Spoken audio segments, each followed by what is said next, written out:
Bonjour, c'est Cryptoï, j'espère que vous allez bien. Aujourd'hui, on va parler de Tether encore. Et toujours, on va parler de stablecoin, de l'impact que ça a, parce qu'on a eu une nouvelle très importante, c'est que Tether, à travers son CEO, nous annonce que l'USDT, le plus gros stablecoin qui existe, ne sera plus accessible en Europe à partir du 30 juin, qui est la date d'application de Mika, et c'est par un tweet de Grégory Raymond qui a interviewé le CEO que l'on l'apprend. Alors, ça fait déjà un certain temps que je vous prépare à ça, vous avez déjà regardé les autres vidéos, je vais vous expliquer concrètement ce que ça va impacter pour vos comptes. Si vous êtes PSAN, sur un PSAN, donc sur un exchange qui est régulé en Europe, comment ça va se dérouler. On a du passif, j'ai déjà vécu ça, je vais vous expliquer comment vraiment ça va se passer, quel est l'impact pour Tether, est-ce que on va avoir quelque chose qui va être dramatique pour la crypto ou pas.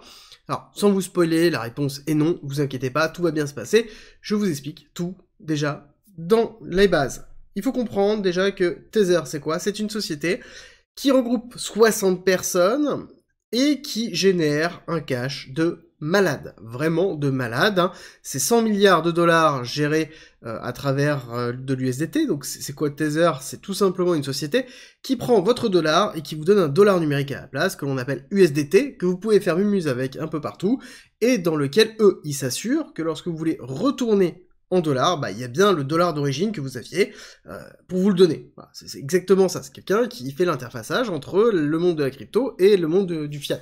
Donc la monnaie classique euro slash dollar que l'on peut retrouver partout.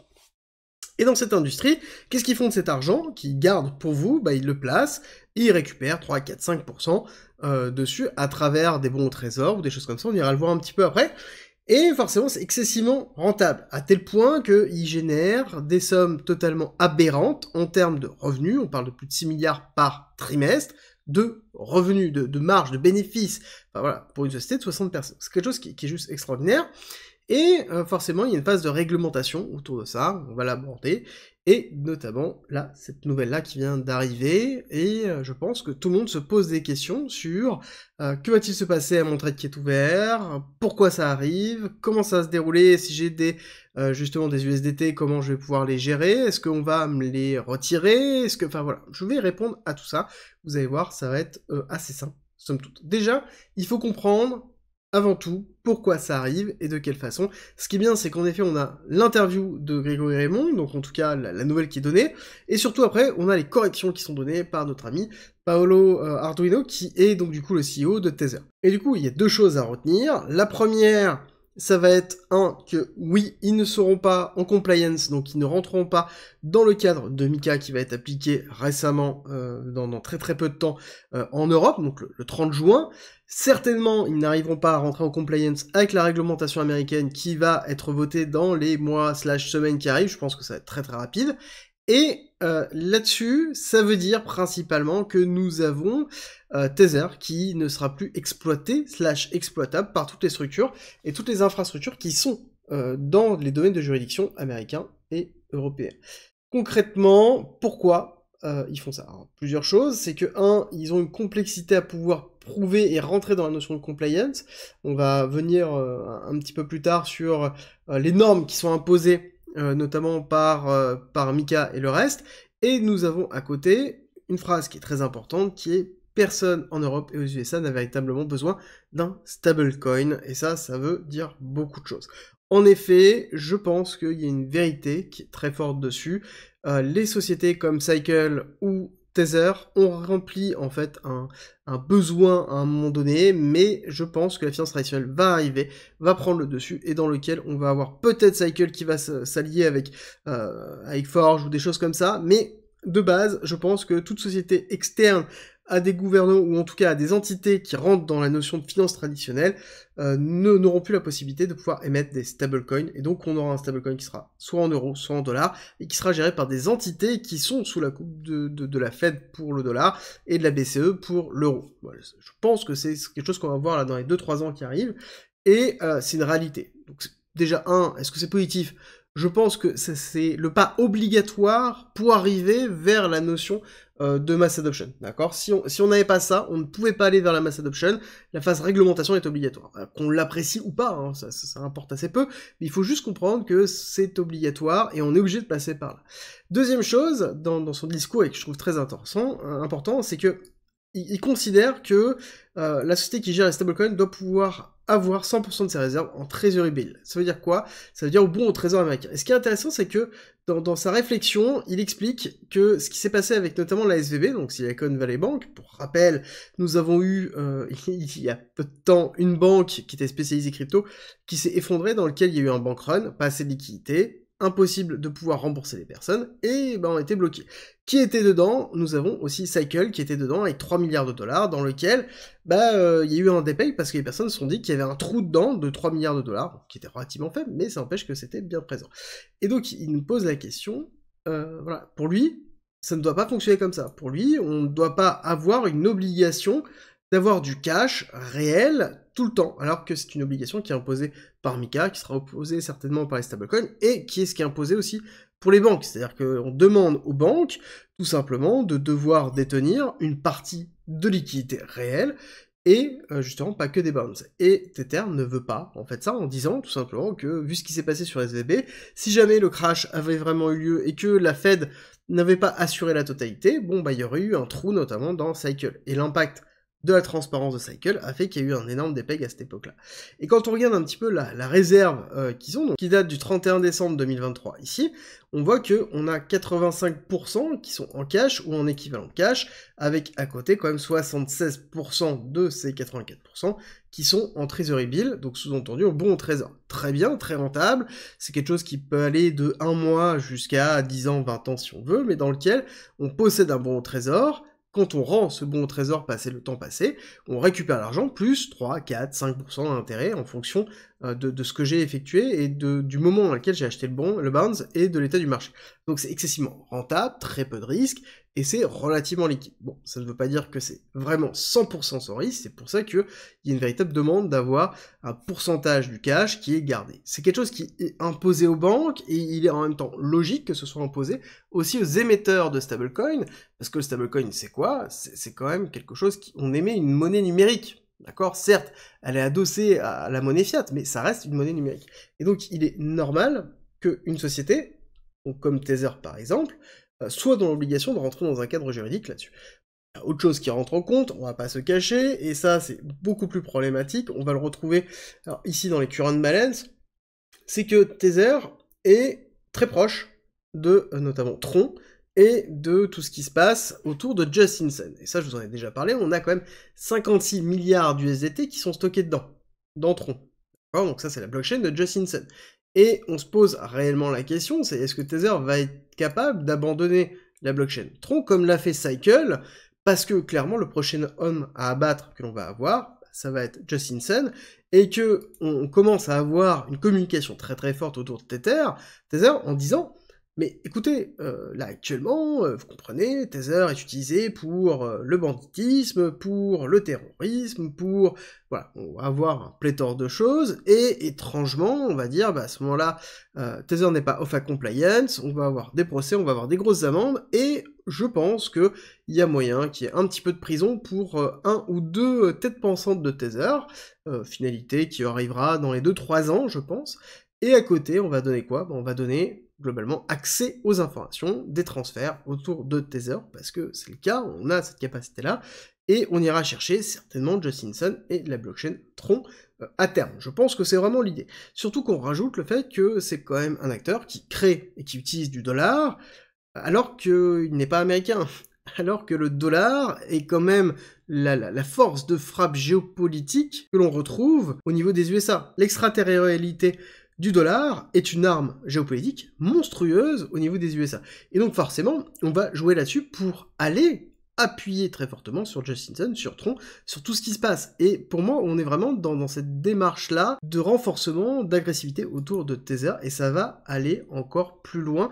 parce que les régulateurs américains veulent en fait exercer un contrôle sur Tether à travers notamment la notion d'OFAC compliant. OFAC étant le fait de l'Office of Foreign Asset Control, c'est exactement ça, c'est qui utilise le dollar, est-ce qu'il respecte les règles que les USA ont données. Et ça, c'est quelque chose, on voit à février 2024, enfin c'est quelque chose qui augmente. Si on cherche un peu Tether dans Google, je vous invite à le faire, vous classez par date, vous allez regarder que ça augmente. Depuis 3 mois, on voit une augmentation parce que c'est quelque chose qui est en train de se passer. Ok, bon, c'est quelque chose qui arrive, Tether a mis en place cette réflexion depuis longtemps aussi, ils commencent à se mettre dans le mining de Bitcoin et de BTC, parce qu'à un moment donné, quand je fais autant de cash, il faut bien que j'investisse, donc à un moment donné, c'est exactement ce qu'on fait, 420 millions de dollars, et ça a continué. Pareil, ils se sont dit qu'ils allaient se lancer dans l'intelligence artificielle et monter une cellule là-dessus. Ils ont l'argent, ils ont les fonds, ils peuvent le faire, et qu'à un moment donné, comme on dit, ils ne vont pas être compliant, donc ils vont diminuer tout simplement leur part de marché. Là, ici, c'est la totalité des stablecoins. On voit qu'on est à 144 milliards. Alors, il m'en manque un petit peu, parce qu'il m'en manque quelques-uns qui sont pas dedans, mais je voulais vous donner la courbe complète. Et quand on regarde notre ami Tether, Tether, on voit qu'on est à 107. D'accord? C'est vraiment la majorité.